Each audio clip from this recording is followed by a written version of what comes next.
council leader Shane Moore. Shane, hats off to you. We did a negative piece on the night of the new committees and one thing and another, and you've come in. Hats off to you. All credit you for that. Mm-hmm. Now, what should have been a night of celebration, change of leadership in Hartlepool, everybody should have been balloons and banners, turned into dismay when the Independent Union and the Conservatives, etc., voted in Christopher Ackers-Belcher as chair for the regeneration. And that gives him access to 10 subcommittees as well. Such a very, very key position. Before we go into the whys and wherefores, is there a backstory to this? There is a backstory, yes, and I think that's why it was important to come and set the record straight with you, because I've supported Hartlepool TV right from the start, and I've come on and I've always been open and honest with you guys. And so yes, it did hurt seeing the report that came out last week, and I can understand why you may have felt as you did, but there was a backstory. And the backstory is that over 3 weeks worth of discussions, that's discussions within the Civic Centre, and also 3 separate round table discussions where councillors from all groups and all parties met to decide committee places. We set our stall out right from the start that we were going to do it by the book. That committee places were going to be dished out and offered proportionally, as it always should have been, and as is it within the council's own rules. And we sought nominations from all groups, including the Labour Party as well, and asked them to put people forward for positions because, like we promised in the election, we wanted to force a council with no overall control so that everybody has to come to the table and start acting like adults and stop with the petty party politics. But when Social Labour only have 4, the Labour Party, well, had 10, they got 9 now because Jean Robinson has gone independent. So, did they not put anyone forward? Or? The Labour Party, no, we specifically asked the Labour Party to put members forward for various committees, including children's services and adult services, and we did that because Brenda Harrison is a fantastic councillor. I served under Brenda on children's services in the past, and she does a very good job, as does Stephen Thomas in adult services. We asked those 2 specifically to come forward and continue running children's services, and before we got a chance to ask if they would be interested in anything else, we were told point blank that Labour would refuse to take up any committee chairs this year going forward. And as it later transpires, they claim it's because they don't want to work with Conservatives, but we know that's a lie because they invited the Conservatives to the leader's house and offered them positions themselves. But 10 to 1 they're going to refute all that though, aren't they? Oh, of course they are, but it's in black and white. And their own constitution states that they cannot, when they're in a group of minority and they don't control the council, they cannot take up positions of responsibility because then they'll be held responsible for it. Okay, here's what I don't get, and I'm sure a lot of people don't get.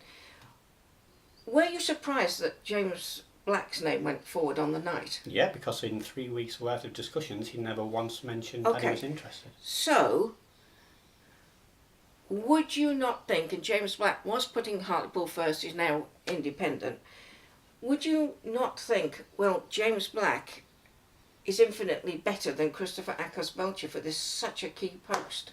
I would argue James Black isn't infinitely better, and I would argue he isn't infinitely better because if you look at James's attendance record over the past year, in the whole of last year he attended approximately 9 council meetings. None of them were committee meetings. He doesn't attend any committees at all. Those he is a committee member of, he doesn't turn up to. He's never sat on regeneration. He's never attended any meetings of regeneration.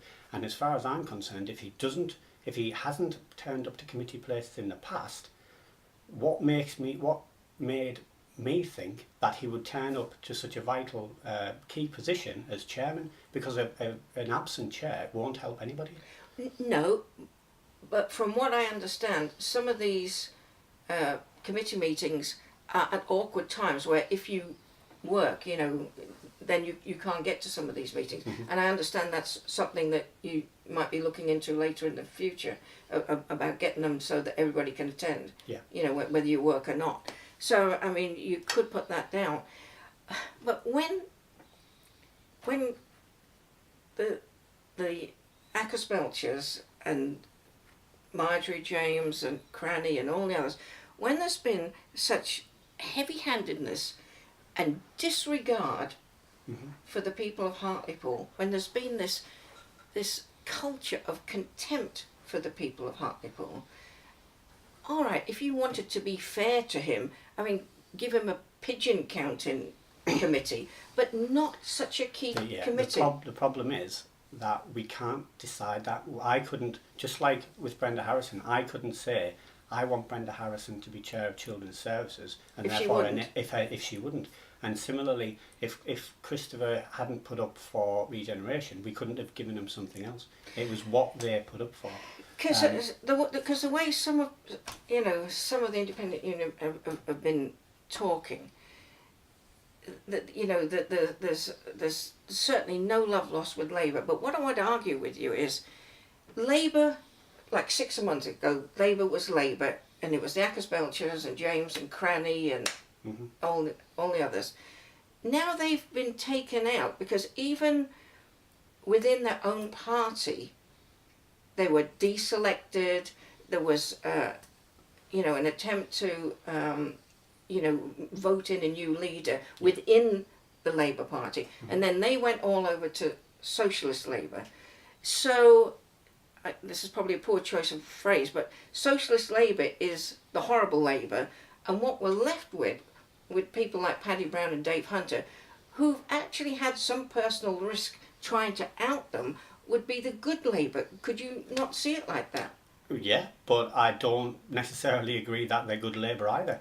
I think they're both bad Labour as far as I'm concerned. Well, they've got different policies, but I would argue that some people really have the people at heart. Yeah.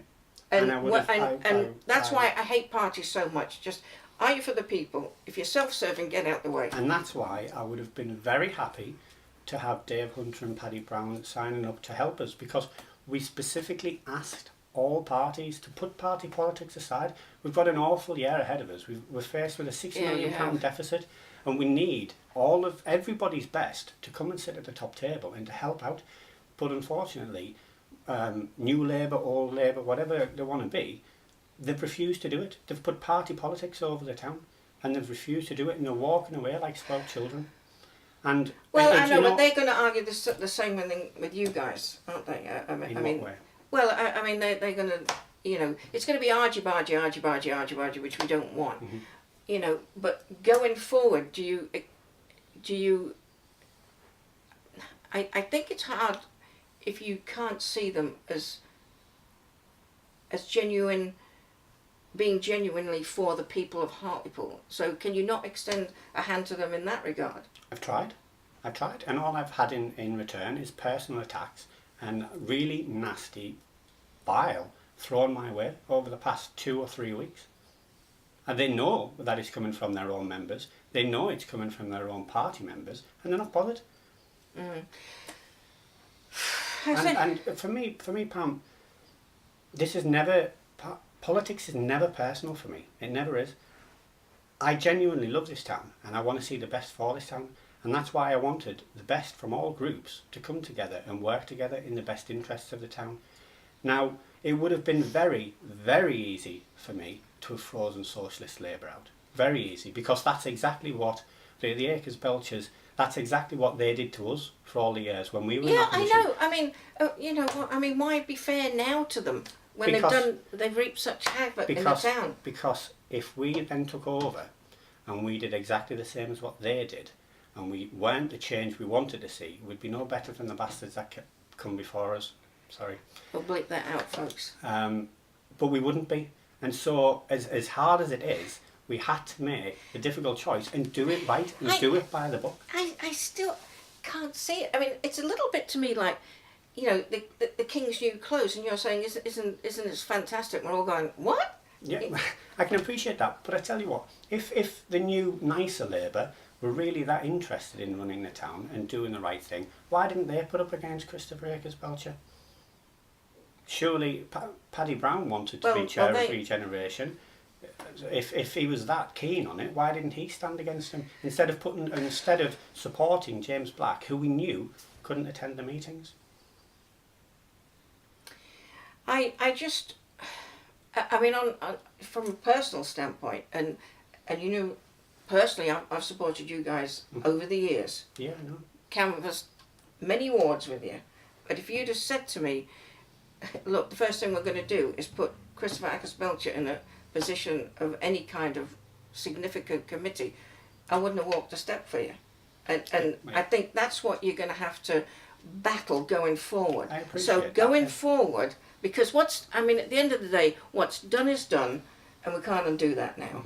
So I think the only way this is going to be redeemable is what's going to happen in the next 3 to 6 months. Well, just to finish that off, Okay. what is important and worth mentioning is the fact that although Christopher Ackers-Belcher may be the chair of Regeneration Services, nothing Regeneration Committee decides to spend gets spent, and no money comes through that without it coming through Finance and Policy first.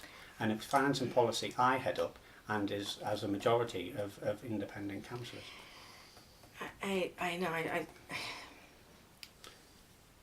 I can't see. I mean, yes, in theory, I agree with you, but there's always ways and means, isn't there? So I mean, you know, I think you're going to have to. Well, the proof will be in the pudding. The proof will be in the pudding. Well, all right. Let's go through the next 3 months. Yes. So the next because few months, we're obviously not going to agree on this particular point. Yeah. So. So the next few months, I've been in talks with a number of senior officers already. The first thing that we are going to be doing is looking at how the Neighbourhood Regeneration Fund has been spent in the past. A full audit. No, I'll get to that. Okay. So the Neighbourhood Regeneration Fund, when that was set up, it was a large pot of money that was supposed to be invested into our actual neighbourhoods and making sure that our neighbourhoods became better places.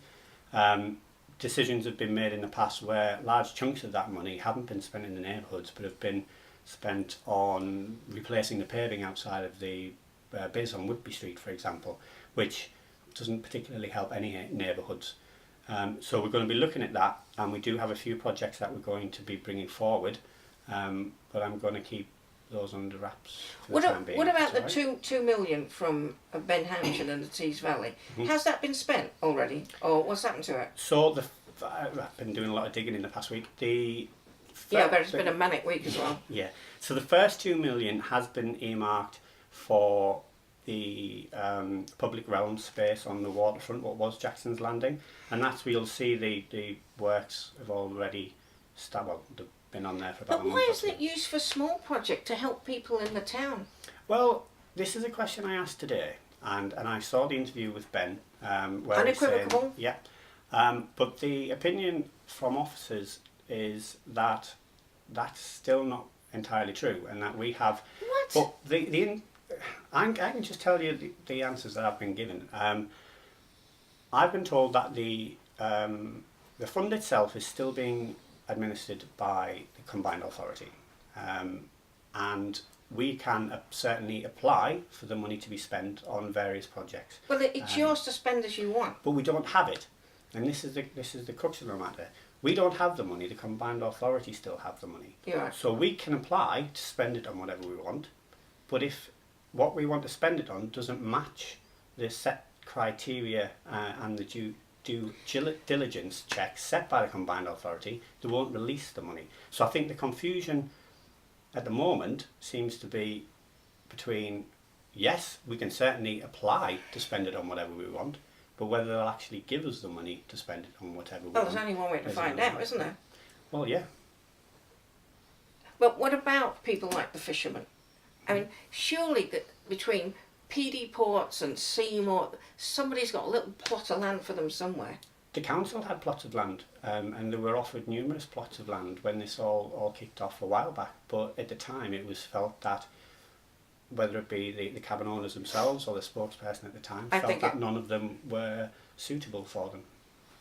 And the council were keen to get them onto council-owned land, because if we did that, it would mean that we're able to give them the land at a peppercorn rent. We'll be able to help them out, give them rateable relief, but for whatever reason, it didn't come about, and that's. So, are you willing to sort of, draw a line under it and say, look, let's try and start again to save them? Absolutely. I mean, they're all. Some of them have already been saved. I appreciate that. Well, so they're on land at the old yacht club. I mean, now they've been moved. They're in pretty ropey condition now. But no, my door's always open, and I've been in contact with a number of them throughout the whole thing anyway. So I'm more than happy to have a look at it. Going back to the 2 million. Yeah. How about you form a citizens committee and the councillors? I mean, obviously you've got to make sure no one goes off on a jolly to Barbados, but some prominent citizens in the town, they decide, they get applications and they decide how to put it out, so that small groups could benefit instead of it being put into, a big pot of something that. No, it's a great idea. I mean, I can't say yes because I don't know if that would work, but it's certainly a good idea, and one that we could look at.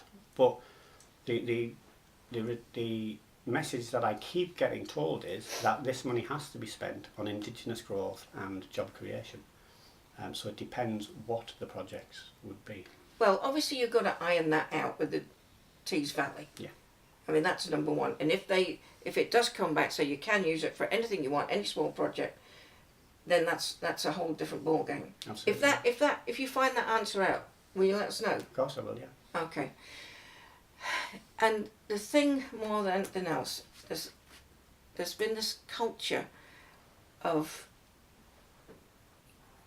the council looking down. It's not a case of, oh, thank goodness the council are here to help us. It's been, oh no, the council are here, we're going to get burnt. How are you going to change that? Are you going to try and change that? Well, I'd like to, yeah. I'm a resident of the town as well. I'm a ratepayer, so that's not the impression that I want to get as a customer of the council. Like PD Ports, they said, hey, yeah, we need to do a test drilling to make sure it doesn't affect any of our houses on the headland. That should have been it. Instead they said, oh no, you don't need that. Well, you've got to look out for the people. Yeah, there has been a distinct lack of communication from council officers, chairs of committees, vice chairs, and down to the basic councillor on the ground. And that comes right down to the fact that, I don't know, pieces of play equipment that have been damaged in my ward, for example, they get removed and taken away by the council, and the first I know about it is when a resident rings me up and says, why has it been removed? And then I'm on the back foot trying to find out what's going on. So yeah, you're absolutely right.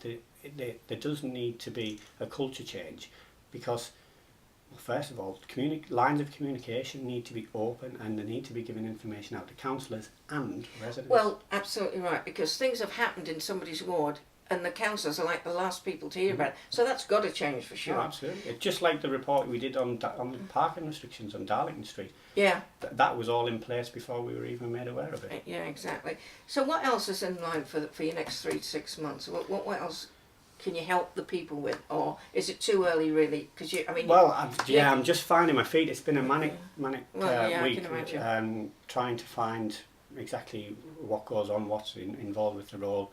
And then, of course, we had the whole thing with the Combined Authority and British Steel last week to try and pick up on. So give me a little bit more time. Okay. All right. I'll come back to you. But what I would say to people is, both to elected members and members of the public, my door is always open. You can get in touch with me for anything. I'm more than happy to respond and get back to you. And again, kudos to you for coming in. We really appreciate it. Sorry it took so long. Well, I know, with your shoulder mind, and it's also very nice to talk to you without standing on a box as well. That's right. And I'm still mad at you, but I wish you all the very best. Thank you. And especially for the town. Absolutely. Let's do it for Hartlepool. Absolutely. Please like and follow Hartlepool TV on Facebook and YouTube.